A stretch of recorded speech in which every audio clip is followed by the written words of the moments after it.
Hello and welcome to this special show on Kashmir Solidarity Day.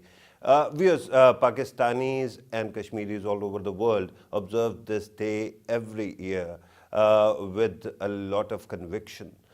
Today we are going to discuss what is the importance of this day, and then we are also going to talk about the Kashmiri struggle, the kind of reception it has received all over the world, how the message can be improved, and of course, the message of solidarity for the people of Kashmir who are struggling for their freedom and are being brutalized by the Indian security forces.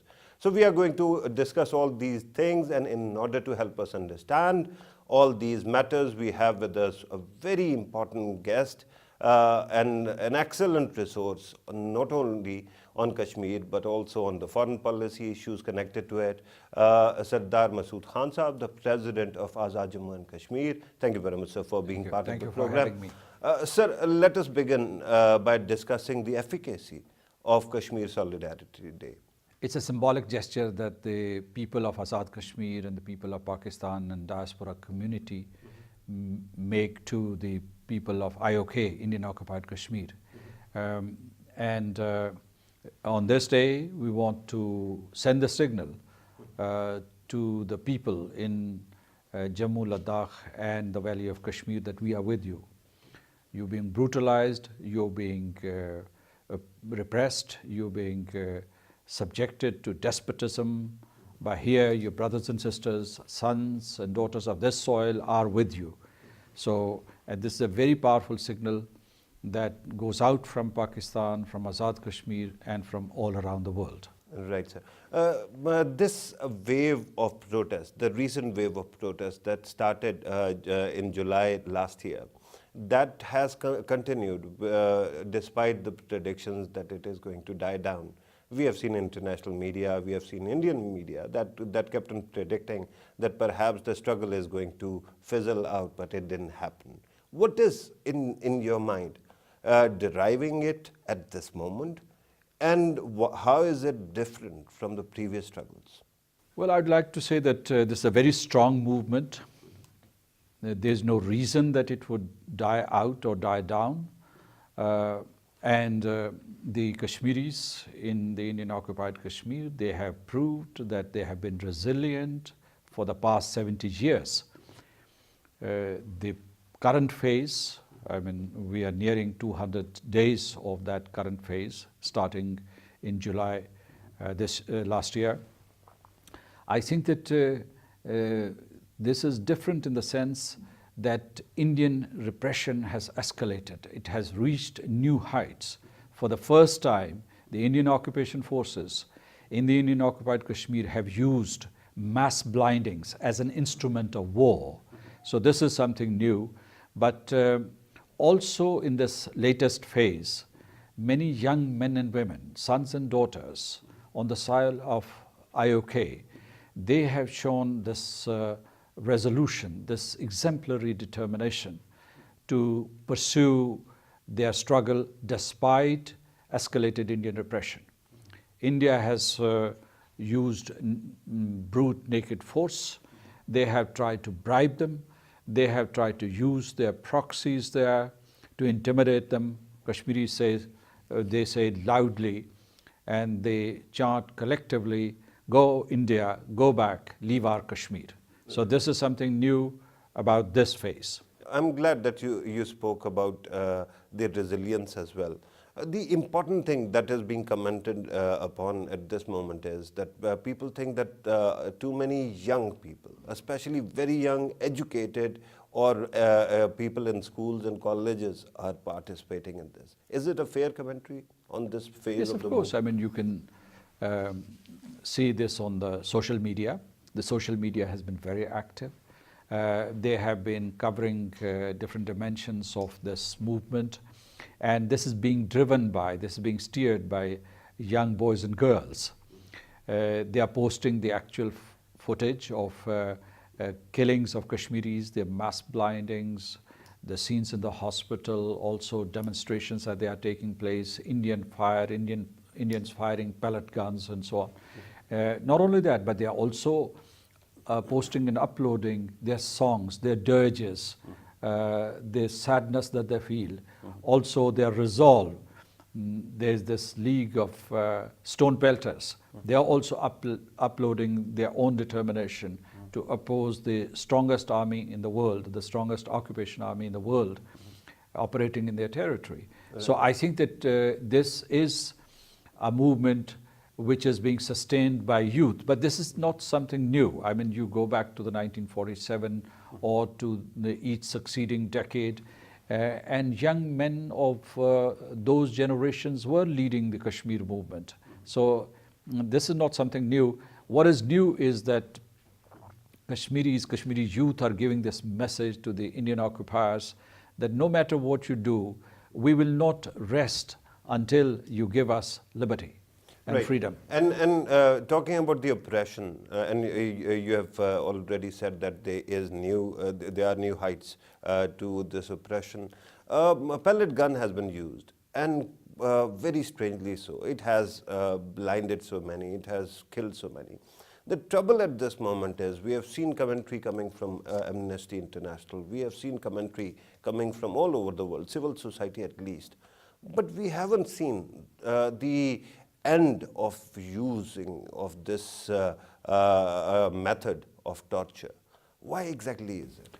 Because of India's obduracy, and I like to explain this, that this is being done in pursuance of what is called the Modi doctrine, built on the Doval doctrine. They said that the Kashmiris would not be able to sustain the kind of injuries that are inflicted on them, the kind of punish that is given to them, that they would capitulate at some point. And that's why they want to make their attacks as deadly as possible. They are using these lethal pellet guns, and they call them non-lethal. But let me tell you that their machinations and their strategy hasn't worked. It has backfired. In fact, it has strengthened the resolve of the Kashmiris to work for self-determination and freedom. So I think that this, one thing, I mean, you said that it has not been banned. They do not want to ban it. They want to justify pellet guns use. It is unconscionable. They have blinded so many people, as I mentioned earlier, that this is for the first time in the history of war that these pellet guns are, or the mass blindings are being used as a weapon of war. Right. But that causes a lot of injuries, and it is a burden on the conscience of any country. The problem at this moment is all over the world, India is known as a vibrant democracy. Vibrant democracies usually have institutions, especially judiciary is very active. What has happened that Indian judiciary is not taking that kind of notice of such kind of violence? It's not just the judiciary. It's the civil society which is not responding actively or adequately to the kind of atrocities that are taking place in Kashmir. Some voices have been raised. Some very prominent Indian civil society activists have spoken against the repression in Kashmir, but that's not enough.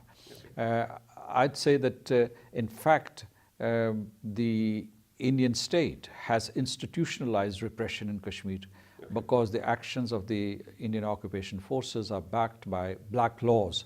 You have Armed Forces Special Powers Act or Public Safety Act, and they legitimize indiscriminate use of force.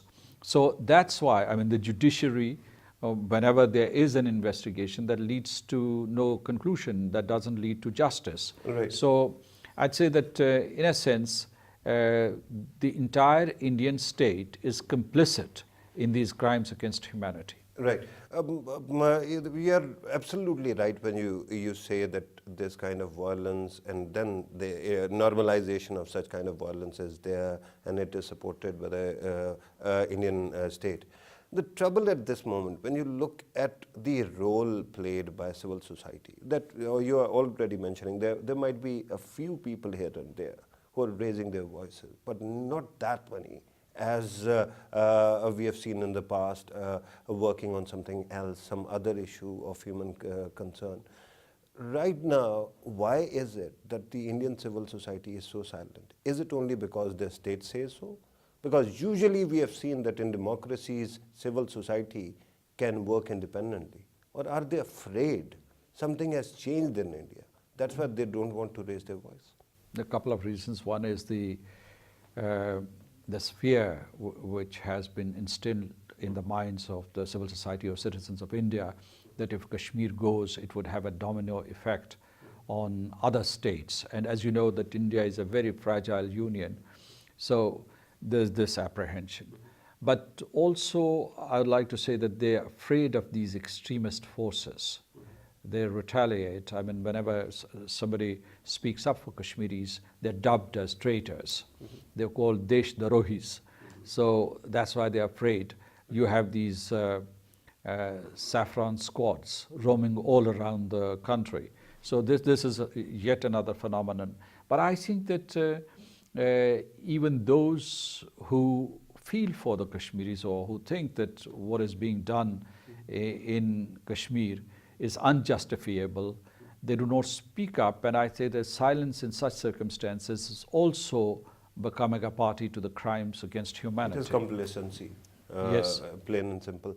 But I understand this. When we are looking at these matters, of course, Indian state or Indian union might be very fragile, but we are not talking at this moment about the independence of Kashmiris. We are talking about only brute torture, brute force, and we are talking about a 9-year-old or 12-year-old being blinded by these pellet guns. At least one would have seen some kind of pushback.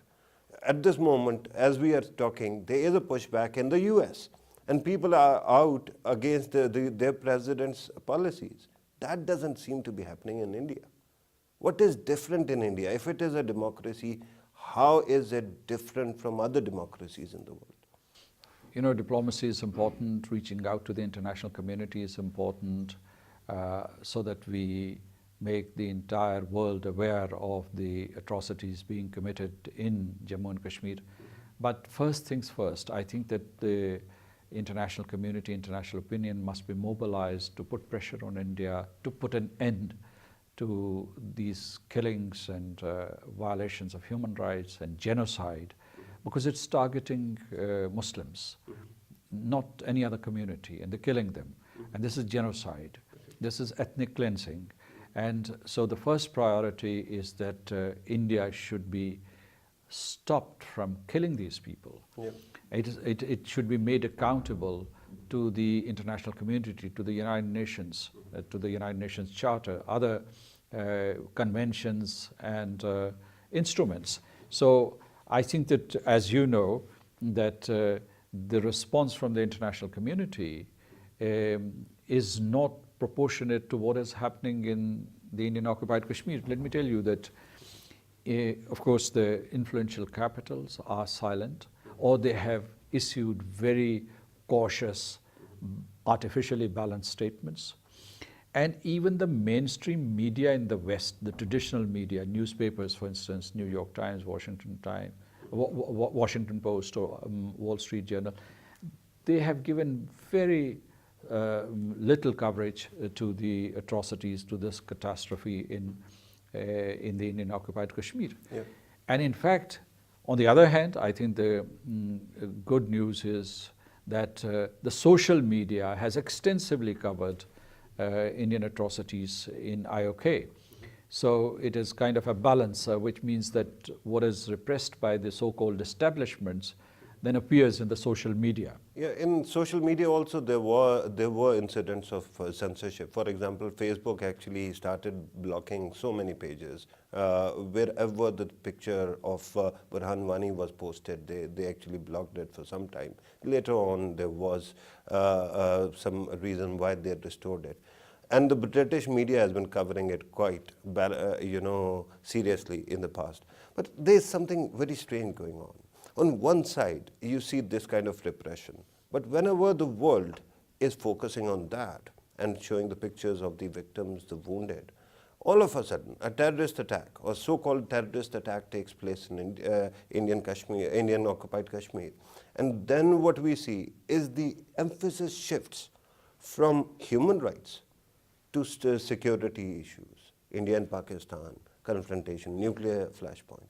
Do you think that there might be some false flag operations going on here? I do not want to speculate about that, but facts are facts. The fact is that India is neuralgic about the K word, Kashmir. And they have committed all sorts of injustices to assimilate Kashmir to their federation, and they haven't succeeded. Second thing is that they have tried to demonize the people of Jammu and Kashmir, the people of IOK, as terrorists, because the people there are asking for freedom or for right to self-determination, and they dub it as terrorism, because or some of them, they call it secessionism. It's not secessionism, it's not separatism, it is right for self-determination. Right to self-determination. They haven't decided about their political destiny yet, political future yet. So this is not secessionism. So they try to project them as terrorists, as extremists. I think they were saying in the recent past, they were saying that there are some ISIS operatives infiltrating into Kashmir. And this was all fiction. Nothing of the sort was happening. While the Indian armed forces are the most armed force in the world, the Kashmiri civilians are the most unarmed civilians on earth. They are. And so, but here are Kashmiris idealistically motivated, strong in their resolve, pitted against the might of India. And India somehow cannot subjugate them.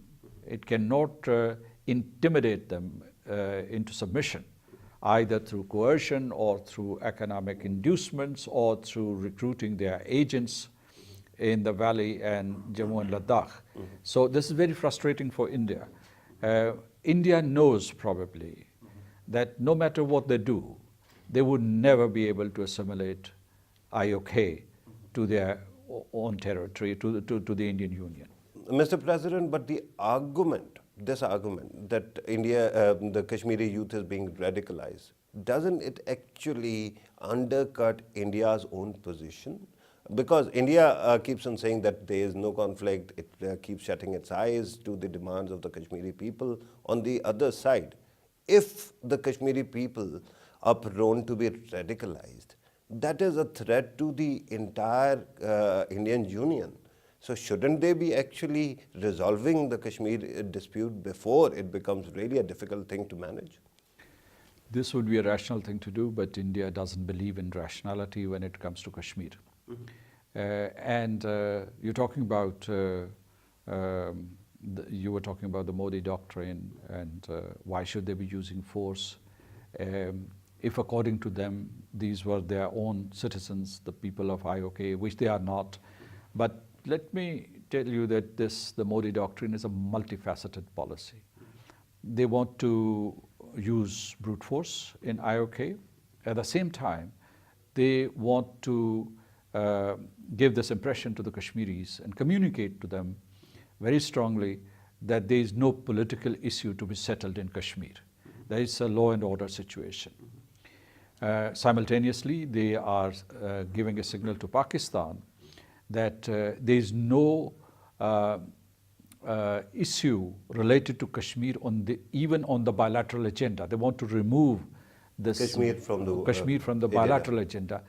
That's one of the reasons that after Mr. Modi assumed office, he hasn't encouraged, in fact, he has scuttled any dialogue between India and Pakistan, which would include talks on Kashmir. Yeah. And so I think that this is myopic, as you have said, that this is self-destructive, but still Indian extremists believe in this path and they're pursuing it quite vigorously. So thank you very much for qualifying one or answering one earlier question as well, indirectly though, that the current Indian government is an extremist government. But coming back to this, the question of Modi doctrine, we have also seen the question of Hindu Pandits and how their resettlement may take place. Probably they are going to create special towns, some garrison towns for their protection, and it is going to demographically also maybe alter Kashmir. So do the Kashmiri people also have some homework done on that matter as well? They're protesting. They are in the streets demonstrating against such measures.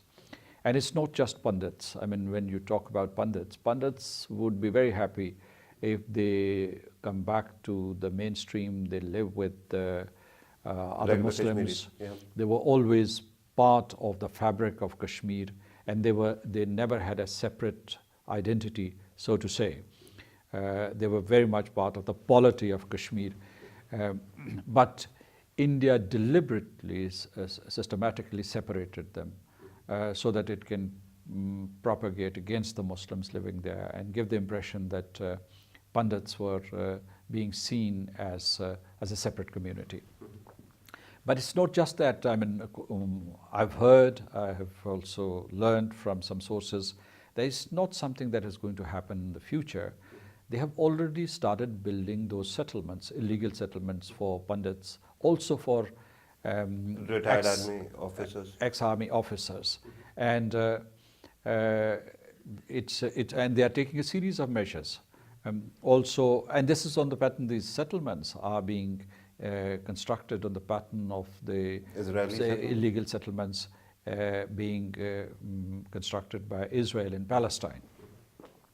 But there are other measures. For instance, they are giving this nativity status to non-Kashmiris. They're also selling the confiscated property of Kashmiris to non-Kashmiris. Is it They are also- constitutionally, sorry to cut you, but is it constitutionally and legally possible to do that? Because last we heard there were safeguards against it. They have come up with some devices to do that. They are illegal. To start with, let me tell you that India's occupation of the IOK is illegal. Indeed. So you can't find any legality in what they are doing. But as per India's laws, we were told that there were safeguards since 1947. These are against- violations of Indian laws too, India's occupation laws. These are infringements, clearly. And let me tell you that they have also taken a series of steps to rescind or repeal Article 35A, which gave certain privileges to the Kashmiris, to the permanent residents of Kashmir, and the Article 370, which gave quote-unquote autonomy limited autonomy to the Indian occupied Kashmir.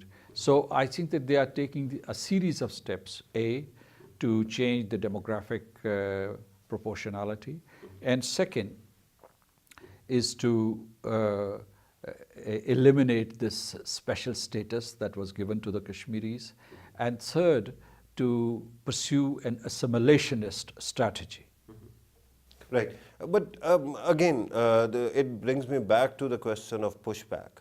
This kind of massive, sweeping changes to body politic of an entire state. And then, of course, we are talking about Indian Union and its response. We don't see any pushback coming from Indian civil society. Whatever it is, the Kashmiris are human beings, and their human rights are also being violated. But you don't see that kind of pushback coming from the Indian civil society, Indian politicians, Indian common man. Does it mean that India is no longer democracy? Or its state and society are changing in a way that democracy is becoming a distant dream now? Well, I don't want to comment on that. In fact, India practiced secularism, and it was not genuine secularism, and now India is openly advocating Hindu extremism. They call it Hindutva. So India has never been a tolerant society. They need to evolve, as a matter of fact, and with this kind of extremist philosophy, they cannot take along minorities with them, or some big minorities like Muslim minority. But let's not pin our hopes on Indian civil society. We should try to reach out to them, but we should go to the international forums. Let me tell you that the Kashmiris and people of Pakistan and the government of Pakistan and all state institutions, they must focus on the United Nations Security Council, General Assembly, Human Rights Council, other forums, other decision-making forums, parliamentary forums, for instance, to plead our case, because it is essentially, the issue of Jammu and Kashmir is essentially an international dispute. And it has three parties, and I would say 3+1, because three parties are Pakistan, India, and the people of Jammu and Kashmir. And the people of Jammu and Kashmir are a key constituent in this equation, because they're the ones who have to decide about their political future, and they have to decide about the sovereignty over their territory, which is about 85,000 square miles. Not small territory, not a small population. I mean, the population should be about 17 million. And the fourth party, I would like to say, is the United Nations. And it's not just the United Nations, it is the entire international community. They are the guarantors for the realization of the right to self-determination of the people of Jammu and Kashmir. We must involve them.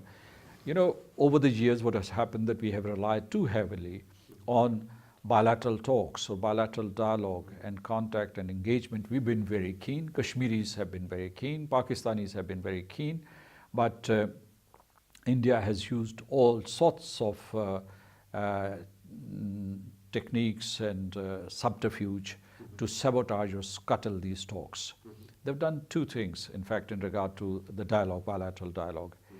A, they've reduced the importance of the issue of Jammu and Kashmir. It used to be the core issue before 1972. Now it is 1 out of 8 or 1 out of 10. Second is that they have acquired a veto over the timetable, the commencement of the dialogue, its sustenance. And Pakistan, on the other hand, and the Kashmiris, they have always been demanding sustained, structured, and substantive dialogue. India has always undermined it. It would start a round of negotiations, and after a while, it would come up with a pretext to either cancel the talks or postpone them indefinitely and start demonizing Pakistan. Because this is part of their larger agenda. I mean, we're talking about the Modi doctrine or the Duval doctrine. One target is Kashmir, the other target is Pakistan. They say pulverize and weaken Pakistan from within. Target Karachi or Balochistan or Fatah and penetrate into the political forces and pit one state institution against the other. So in that context, on the one hand, they convinced at some point that they are sincere about this bilateral engagement, and sort of we soft pedaled in the international community, and we came to the bilateral negotiating table. And there was nothing to negotiate because India was not ready to budge an inch from its intransigent position. On the other hand, now what they're doing on the watch of Mr. Modi is to remove, as I said earlier, Kashmir from the bilateral agenda. Bilateral agenda as well. So what I want to say, the thrust of my argument is that we should go back to the international community.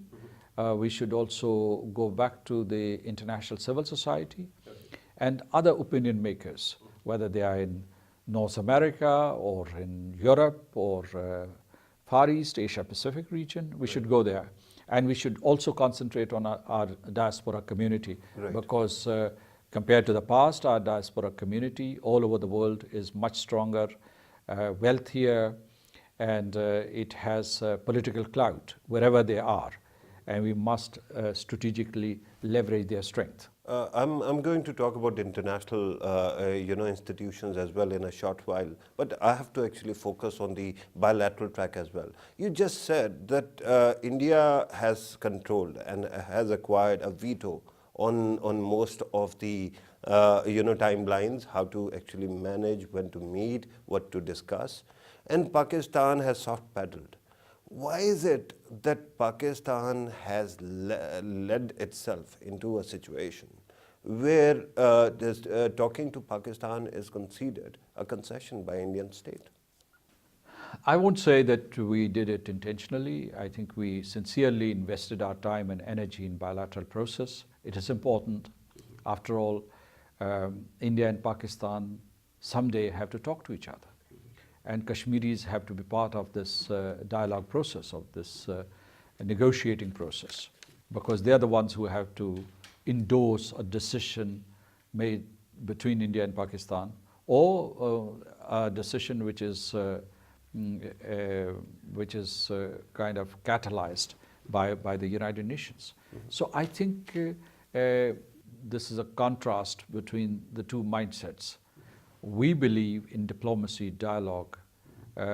We believe in international law. We believe in honoring our commitments, not reneging on our pledges, solemn pledges. India, on the other hand, believes in repression, believes in dissimulation, believes in diversions, these diversionary tactics that you mentioned. For instance, I mean, one terrorist attack here and there, which can never be substantiated, which cannot be substantiated in a sense that it can never be pinned down on Pakistan.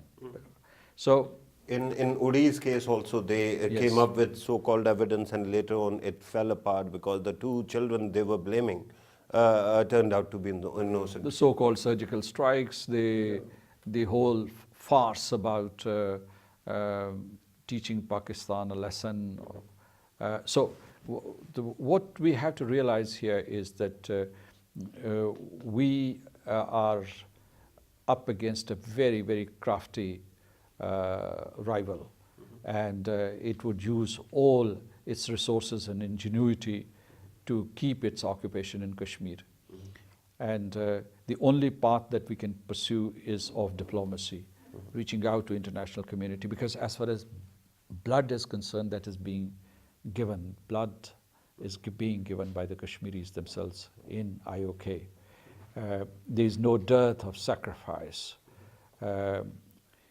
They are living in hell, as a matter of fact. Kashmir, as you know, is the most beautiful part of the world. But there's this pall of gloom and sadness that has descended on that land. Right. And women, if you listen to them, women who have lost their sons or husbands or brothers, their words are dirges, in fact. And this wafts through the entire territory of Kashmir. It's a very tragic land. And yet we have not been able to awaken the conscience of the world. And that's why our moral, diplomatic and political support to the Kashmiris is of such paramount importance. It is. So, speaking of crafty nemesis or opponent, whenever Pakistan says that, or Pakistan approaches some international forum, India comes up with only one refrain, one retort, and they say that as per Shimla Agreement, it is a bilateral matter and Pakistan should not be involving any other party to it. What do you have to say on that? We have never conceded on that point. In fact, I mean, Shimla was an agreement between India and Pakistan, but in the international forums, in the United Nations in particular, India used to highlight this issue that after Shimla, not just Kashmir, all issues between India and Pakistan had become bilateral, and there was no relevance of the United Nations. We repudiated that argument always. But let me tell you that the Shimla Agreement itself doesn't say anything of that sort. It doesn't preclude the involvement of the United Nations. And it talks about the final settlement of the issue of Jammu and Kashmir in Article 6. In Article 1, they invoke the Charter of the United Nations, the purposes and principles of the United Nations. Also talk about the LOC, talk about resolving their differences through bilateral means or by any other means mutually agreed. So this was a clear reference to the United Nations. Also, the Shimla Agreement talks about notwithstanding the two sides' positions, the recognized positions. So it doesn't preclude the United Nations resolutions in any sense. But this is something else. Let me tell you that, let me talk about the practice, and not about the treaties, not about the legality, because according to the United Nations Charter, it's when there's a dispute between two nations, the United Nations Charter overrides any bilateral agreements. So that is not a very sound argument. But let me talk about the practice of bilateral engagement, which I referred to earlier. In good faith, we started these negotiations with India.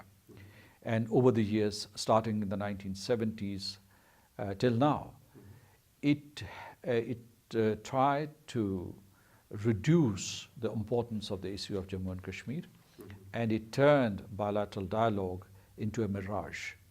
We gain nothing out of it. We do not. And still we do not have any hope. Let me also tell you, you know, there's something called moral high ground, or high moral ground. We have talked ad nauseum about the common destiny of the people of South Asia. We've talked about the two countries coming together for a better future, for promising a better future, or delivering a better future for the people of South Asia. The Kashmiris themselves have said that we are peaceful people. We want to be a symbol of amity and connectivity and cordiality, and not a symbol of confrontation between two nuclear armed states. But India is not responsive. India is not a taker of such expressions, because they have rebuffed us. There's this arrogance. They think that, well, we are the biggest nation in South Asia, and now probably they think that they would be one of the biggest nations on earth, and why should they listen to a neighbor which they consider to be a nuisance? I mean, read their newspapers, read the statements by their statesmen. So this is their mindset. It's very difficult to really reach out to them and to build some common ground. Right. Mr. President, it must take incredible amount of soft power for India, on India's part, to hide the fact that while on one side it keeps on bullying or tries to bully its neighbors all the time, not one, everyone.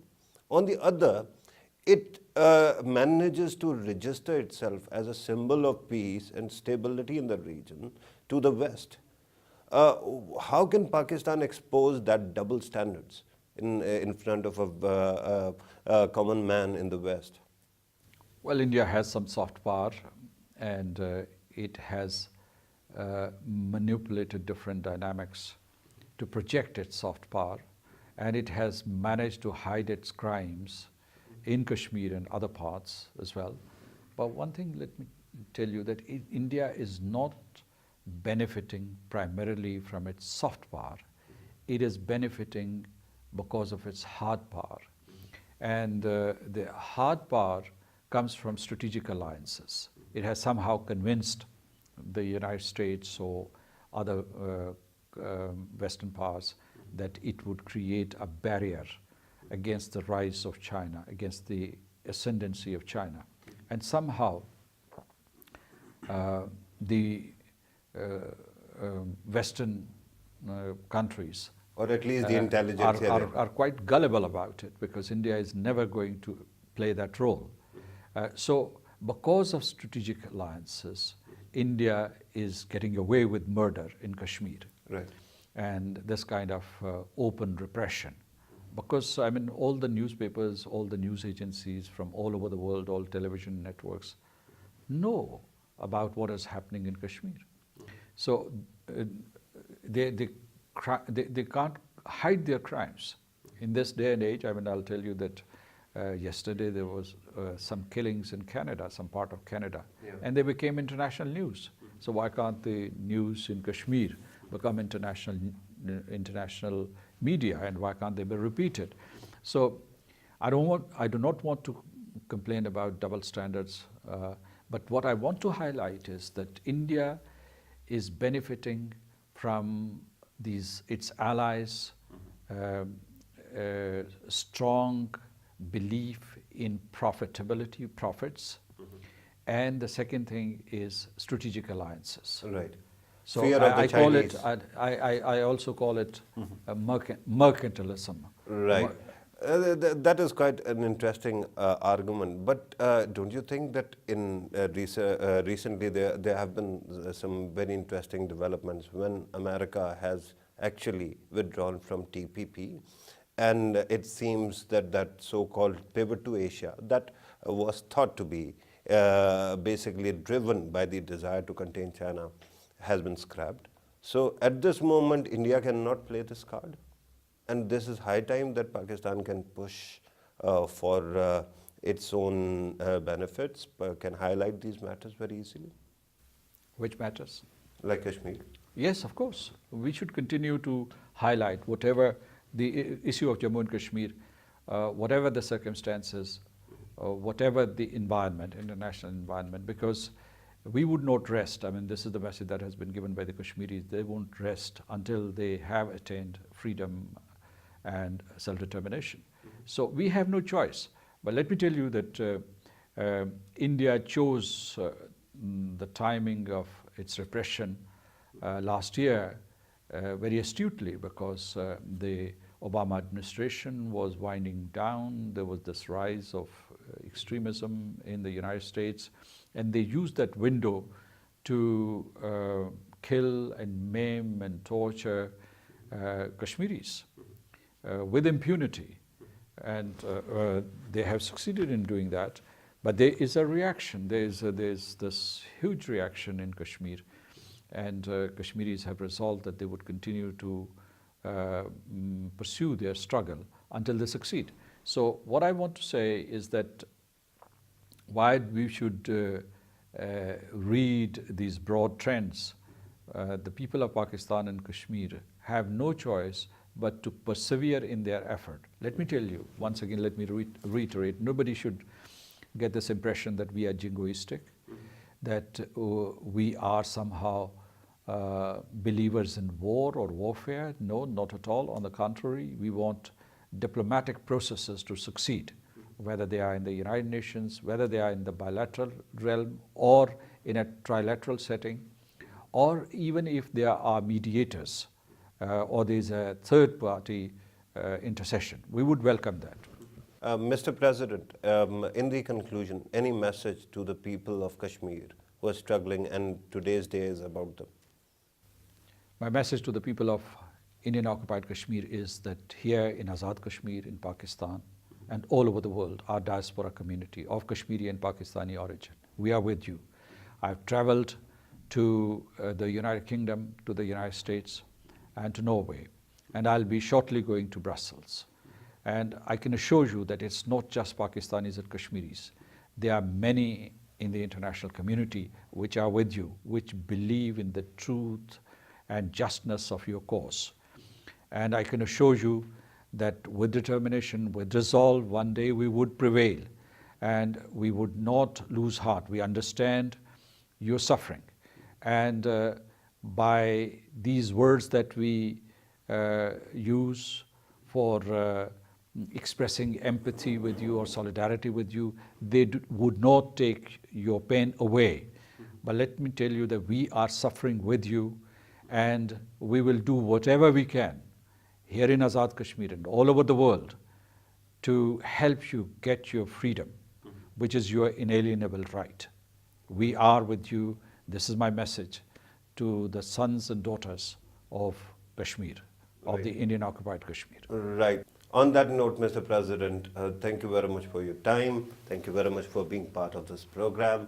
Viewers, you have listened to President of Azad Jammu and Kashmir. Of course, today it reminds you of the struggle of Kashmiri people, but it shouldn't be part of a ritual. It shouldn't be only one-day affair. We have to realize how much suffering there is going on. And it has been going on for decades now. So today, this is very important to remember those sacrifices, to once again tell Kashmiri people that we are with them. And finally, a critique of Indian state is also important, because somehow India has convinced itself that if it uses violence, it is going to get solutions, not further problems. But the way we have seen, if the Indian state could not handle the martyrdom of Burhan Wani, how is it going to manage the pictures of girls, boys that have been blinded or who have been maimed or killed by the Indian state's violence? So there has to be some kind of reset in that thinking, and we have to push for it. This was today's program. Thank you very much for watching us. Take care. It's